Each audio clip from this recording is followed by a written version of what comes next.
just by getting out of bed, that is a purpose. That testifies to other people that this life is worth living despite great suffering. And it is exciting to people. And I think it's exciting that we get to participate in that testimony. For many people, sorrow, anxiety, and mental illness are everyday experiences. We can see this clear as day in a post-COVID world.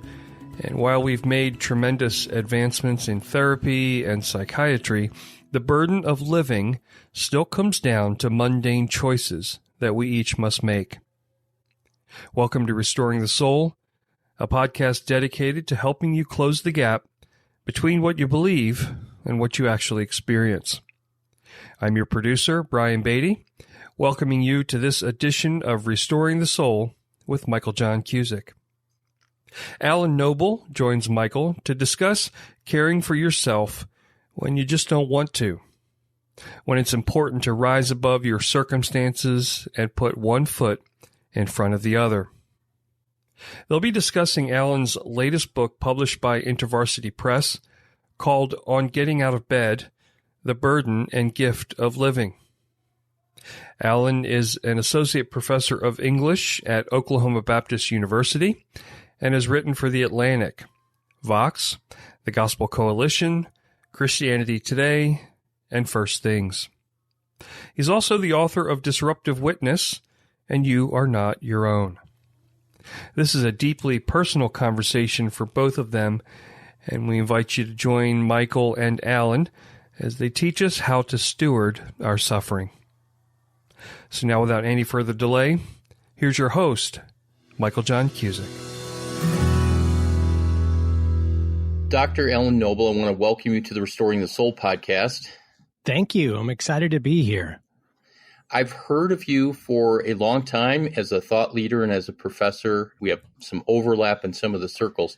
And so I'm curious for my first question. You're an English professor by training and by vocation, but you wrote a book about mental suffering and anguish of all kinds. And I'm wondering, as an English professor, what compelled you to write the book on getting out of bed?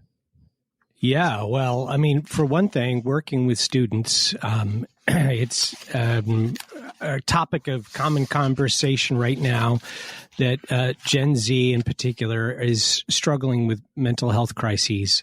And so, working with college students, it's very clear to me that a lot of them are struggling. And that's a lot of conversations that I have in addition to my own struggles, which I won't get into in detail, but meeting with students who are struggling with anxiety and depression and feelings of inadequacy and trauma, and not as a counselor, but just as a mentor figure, has given me a deep appreciation for how serious the problem is.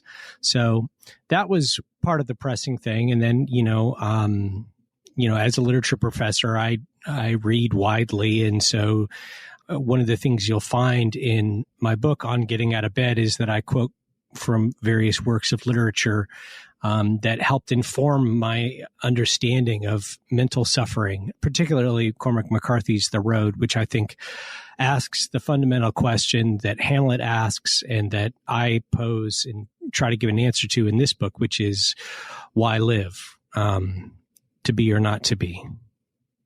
And that was a profound way that you integrated McCarthy's book, The Road. You also incorporated J.D. Salinger, and I understand that both of those are part of what you did your dissertation on in one of your areas of expertise. Yes, yeah. Two of my favorite authors, Cormac McCarthy and J.D. Salinger. So, both heavily influenced me in the way I think about mental health and life struggles and challenges. And so those showed up there. So I loved how your references to The Road by Cormac McCarthy, you continued to weave that through in chapter after chapter, and how it didn't seem like just an illustration that you used for the purpose of illustration, but I felt myself there in the story, and I thought that was really cool. You said that you wouldn't go in detail, but I do appreciate you making a reference to the fact that part of your own story informs this. I loved how early on in the book you said, now, this is the part of the book where I would insert my own story, but I'm not going to do that.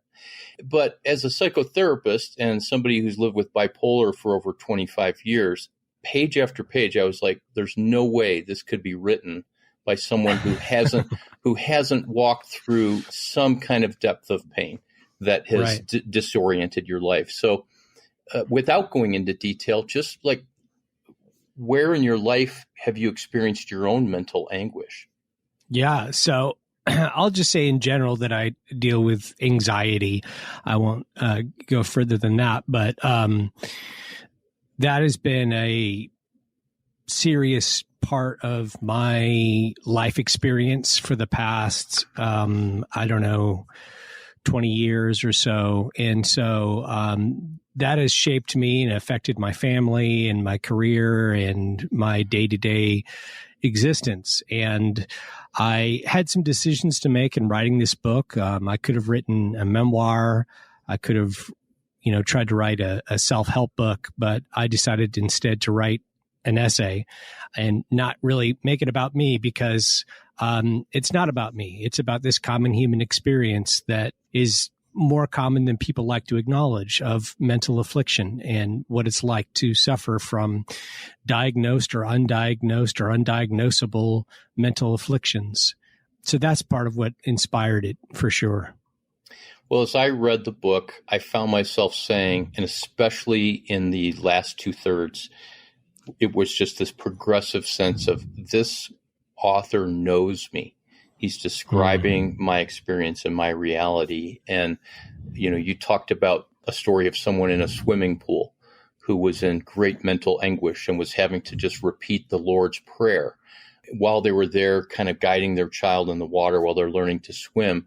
And the gift of giving out of that kind of pain, it was really remarkable, just the descriptions. And so anybody who's listening to this who has experienced mental suffering, anguish, anxiety, depression, or any of the different diagnoses, I think they're gonna say, oh my God, that's me, literally. So thank you. Thank you for writing it in the way that you did, but offering out of the depth of what your experience was. You do an excellent job in the book of naming the depth of what I would call ordinary, everyday pain that people have. So this is not a book, and the essay is not just for people with a mental illness or a disorder, but that we're all walking around where inside we feel like we're broken or we are broken and nobody knows. It's, that was one of the things, and I talk about this in the book, but one of the things that I learned growing older as I got into small group Bible studies and community groups and made friends with other, adults.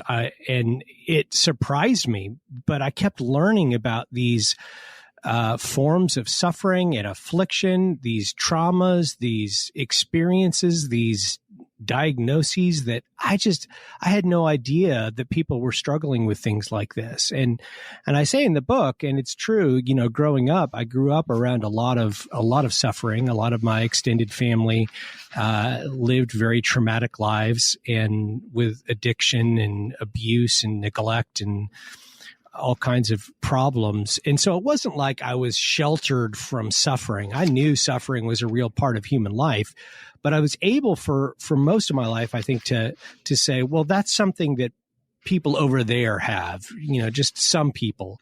But it's not true.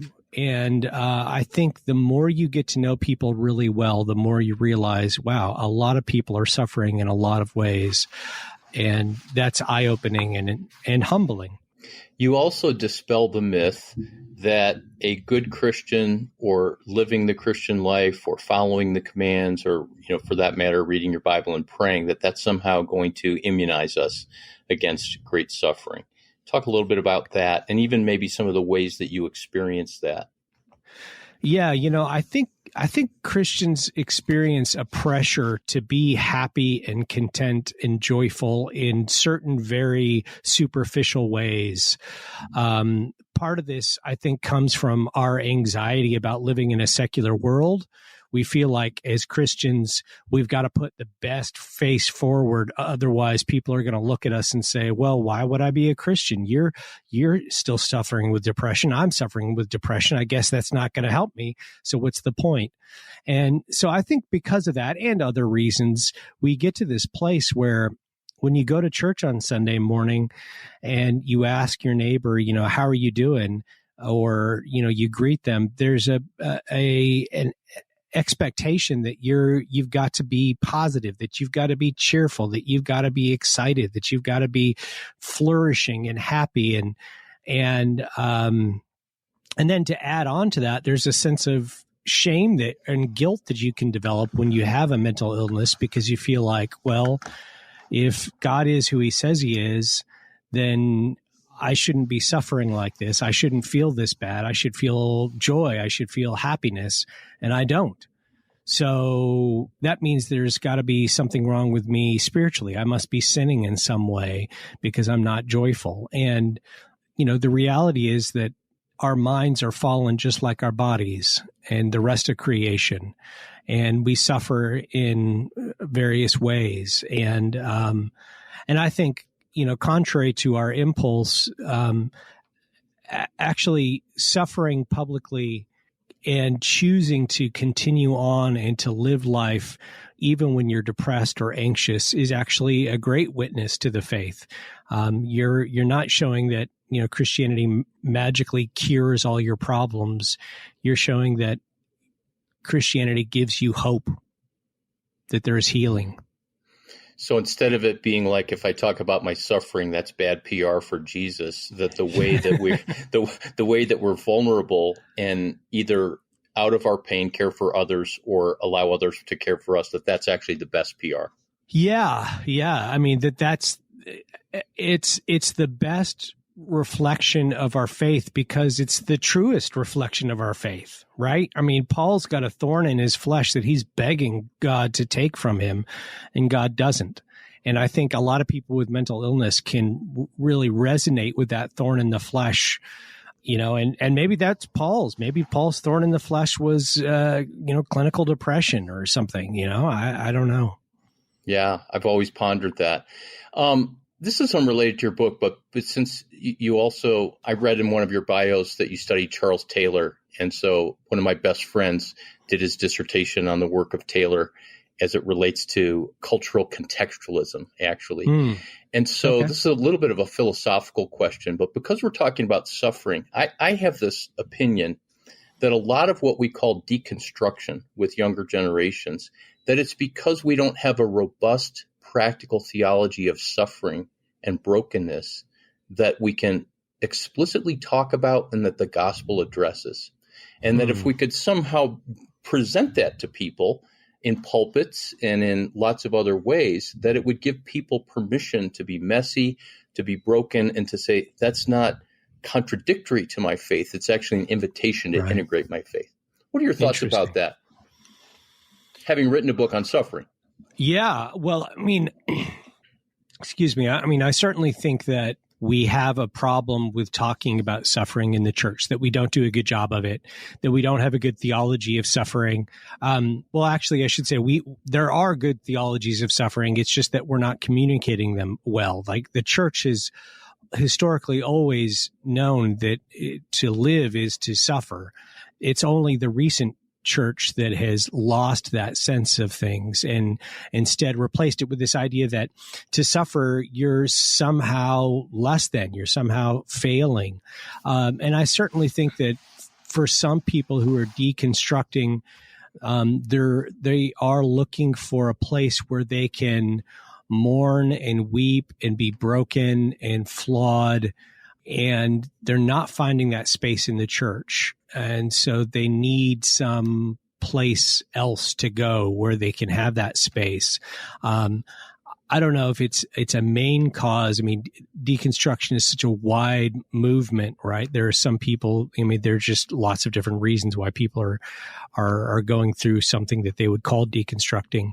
I'm sure that for some people, what they're looking for is a faith that'll allow them to suffer because they are suffering. They know they have that experience.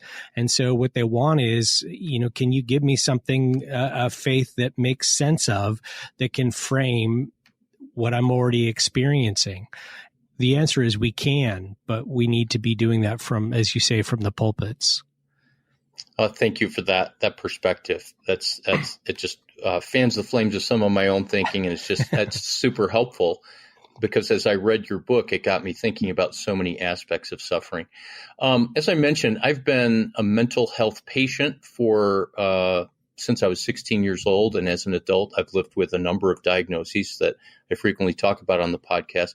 But I've also been a mental health practitioner for 35 years, and I appreciated and was like, wow, this is hard to do. You walked a very fine line, while on one side, you're a real advocate for psychiatry, for mental health, for diagnoses, and you're very clear about that over and over again so that no one would misunderstand you, saying, oh, just read the Bible, right? Right. Right, because a lot of mental health issues are biological, neurological realities. And at the same time, you said, not anti-mental health, but two things stood out. One was that we need much more than mental health treatment. We need a community. We need neighbors. We need people that will come and to truly neighbor us, and that mentors, friends, etc. But you also said that we set or have unrealistic expectations for what mental health will do. And talk a little bit about that tension and what those expectations are. Yeah, to that first point, there's an interesting thing happening where, particularly among evangelicals, but across the board, there's a lot of skepticism towards authority figures.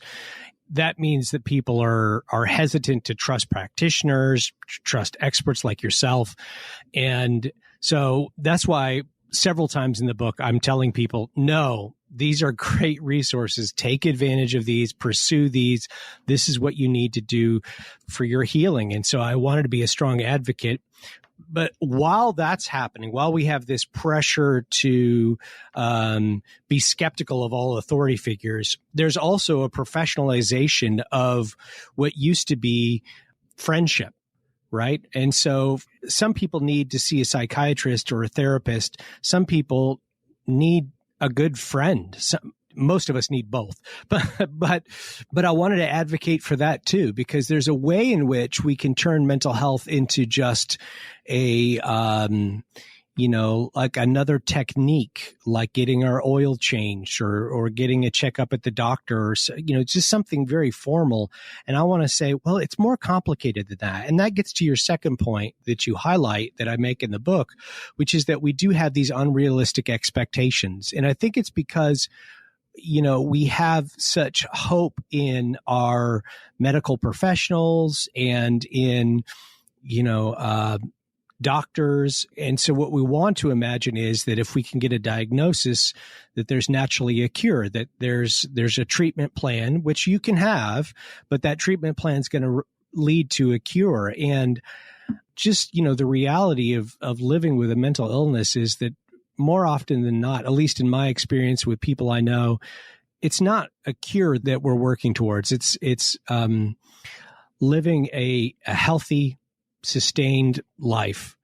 And I think we do a disservice to mental health professionals when we have these unrealistic expectations, when we think, okay, I've got this problem, so I'm going to go in and I'm going to get a pill and it's going to cure this, or I'm going to get a pill and I'll do treatment, see a therapist for a couple months and then I'll be cured and then I'll go home and everything will be fine. And the reality is that our minds are messy and it's complicated. And so I wanted to do both. I wanted to say, hey, this is really valuable and advocate for that, while also saying at the end of the day, or at the beginning of the day, in the case of my book, you still have to face the challenge of getting up. And you still have to face these fundamental questions. And whether or not, the help you receive is satisfactory or not, or it meets your expectations or not, you're still going to have to get up. And so I just want to state again, the book that we're discussing that you wrote is On Getting Out of Bed, subtitled The Burden and Gift of Living. Have you gotten any pushback from the community of faith that said, you overemphasize the burden side of thing too much? We have joy in Jesus, and come on, there's the gift side, but the burden side, you're just a little melancholic. It's interesting. I've gotten several The book is just came out, less than a month ago. And so there's still time. There's still lots of time to get pushback. I've gotten several 2-star reviews, or ratings, but they didn't come with reviews. People didn't explain why they gave it 2 stars. And so that's very puzzling to me. Not that I think it's a 5-star book, but I don't think it's a 2-star book. And that makes me wonder if what they're experiencing is something exactly like that. They're reading it and they're thinking, gosh, this is heavy. This describes life as, such a dark thing, and we should be joyful and stuff. And of course, I want to acknowledge, not everybody deals with a mental illness, but what I argue in the book is that everybody's going to have to answer the question, why get out of bed, at one point or another. And it could be because of a mental illness, or it could be because of the loss of a loved one, or just the trials and travails of life. At some point, you're going to have a good answer to that question. Yeah, that really, really is true. And in some ways, if we expanded the word salvation, it's kind of like this idea is, what's your salvation every morning? What's giving you hope? What's the basis of goodness? What are you trusting in? In some ways, when you talked about the 5-star, I'm not trying to flatter you, but I think it's a 5-star book. It's short. Oh, thank you. It's very concise, but there's a clarity and a appropriate repetition of clarity where I closed the book on the last page, and it's only 100 pages long. And I was just like, I know exactly what that book is about, and I know the major points. To me, I felt like you helped people steward their suffering, that you put words to it. But just like we steward money, the resources that we've been given, that suffering can be a kind of resource that we have to not just embrace and tell the truth about, but where we can actually be generative and out of that somehow. So talk about how you came to see, both maybe personally, theologically, and otherwise, the importance of having room for self-care and treatment and setting boundaries, but at the same time, how generativity and other-centeredness is such an important part of stewarding our suffering. I think this is one of the things that parenting can do to you. When you parent and you are experiencing a mental illness or a disorder of some kind, or just mental affliction and suffering, your kids, depending on their age, it's hard for them to understand, and they still need you. And you can go into your room and cry or hide or not get out of bed. You can try to do all those things, but they're still going to come to you and say, I need you. Please help. I'm fighting with my sister, my brother, put out this fire, whatever. I need help with my homework. And it's a great experience, in part because it reminds you that you are not alone and you are not your own, which is the topic of my previous book. There is this interdependence that we have that's just built into creation, and it's good. It's beautiful, but it's hard. And that's why, that's part of the subtitle, The Burden and the Gift of Living.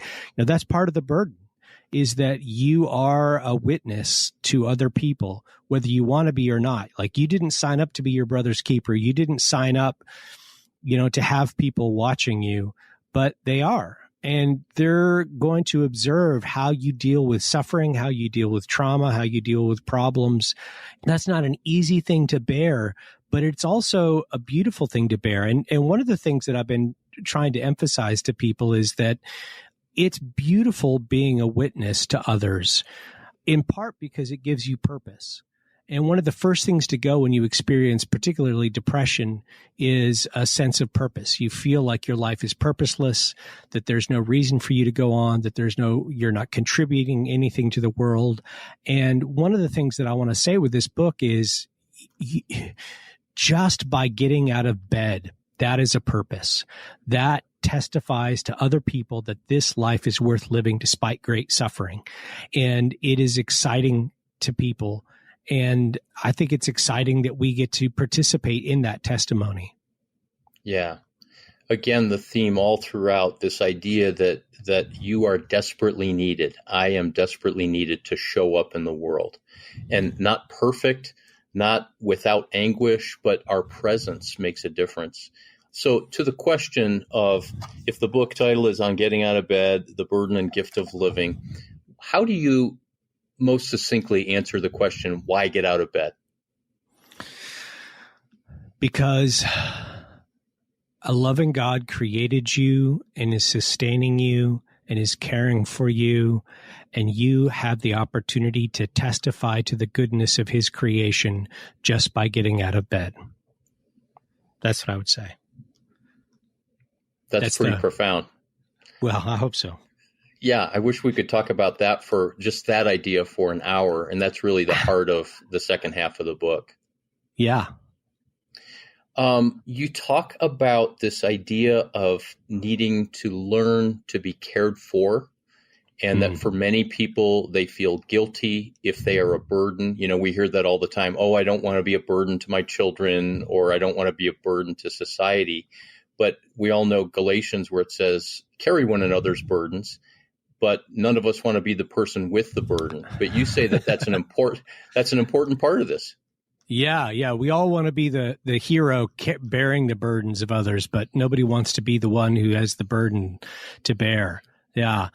No, I mean, it's one of the things that you're going to discover, again, at one point or another in your life, is that you can't do this alone, that you can't sustain your life by yourself. That's a healthy realization. That's a really good realization, because you've never been able to live alone. You've always been dependent upon other people. It's just that sometimes our lives are going smoothly enough that we can pretend that we are self-sufficient when we're really not. I think it's beautiful and good for us to come to this place where we recognize that, gosh, I need someone that I can call and ask for help. I need someone I can text and say, you know, I'm having these dark thoughts. Is this true or not? And get somebody to give you an outside perspective, because we can get lost so easily in our own heads. And sometimes the lifeline we need is just somebody outside of our heads who can say, I'm sorry you're feeling that way. That's not reality. That darkness that you're feeling is not reality. So please keep going. And I think that's powerful. And I think we need to remember that it's a gift to be able to give other people our suffering. They might not feel like it all the time, but it's an honor to bear each other's burdens. And so instead of feeling guilty and ashamed for being human, I think we need to delight in the opportunity to give others a chance to bear our burdens. Yeah, you said that they may not, enjoy it, but you shared this beautiful story, and I'm going to quote you on this one in the next talk I give, where you said at one of the hardest points for you, you were talking to a friend and saying how guilty you felt, and the friend said something to the effect of, "Hey, I signed up for this when I became your friend." Yeah. And it was just gorgeous to hear that. It brought tears to my eyes. I know. Me too. I have friends like that. That really does come with the job description of friendship, doesn't it? Yeah. And we need to, I love what my friend said there. And I think, he put words to what we ought to be recognizing. And that means that, we need to pursue friendships and being that friend for other people when we're in a healthy place, especially. We want to be that friend for others. Yeah. I want to close with this. At the end of the book, you brought up the category of usefulness. And I have a number of friends who have, in their own process of healing and some their deconstruction, they've had to come to terms with this idea of, God first and foremost wants to use us. And I don't think that that's true. I think that that's a fruit. Being useful is a fruit of a number of other things. But you brought this very prominent cultural idea that if I'm not useful, my life is not worth living. Right. And you just talked about that in some really neat ways. Talk a little bit about that. Yeah. So, there's a tension here. God does use us, but as you say, that's a fruit, and he doesn't love us because we're useful. So I think in the book, the way I describe it is that we have no use value to God. That when God looks at us and he sees our value, he doesn't think, well, Alan is good and Alan has value because he's useful. I can use him to get books out into the world, or to teach students how to read poetry or whatever, right? Or to share the gospel or something, or to serve in a church or a local community. Those are things that I can do and that I can do for God that are useful. But when he sees our value, that's not what he sees. He sees his son and his son's accomplished work on the cross, and he loves us as we are. That's a fundamentally different way of understanding things. And what it does is it reminds us that when we feel useless because we can't compete in this world, we still are valuable and worthy and loved by God. And, he is going to use us, as I say throughout the book, just by getting up. God is using us to testify to his goodness, but that's not why he loves us. And so that's the fundamental tension that I'm trying to communicate. So we've wrapped up another episode of Restoring the Soul. We want you to know that Restoring the Soul is so much more than a podcast. In fact, the heart of what we have done for nearly 20 years is intensive counseling. When you can't wait months or years to get out of the rut you're in, our intensive counseling programs in Colorado allow you to experience deep change in half-day blocks over 2 weeks. To learn more, visit restoringthesoul.com. That's restoringthesoul.com.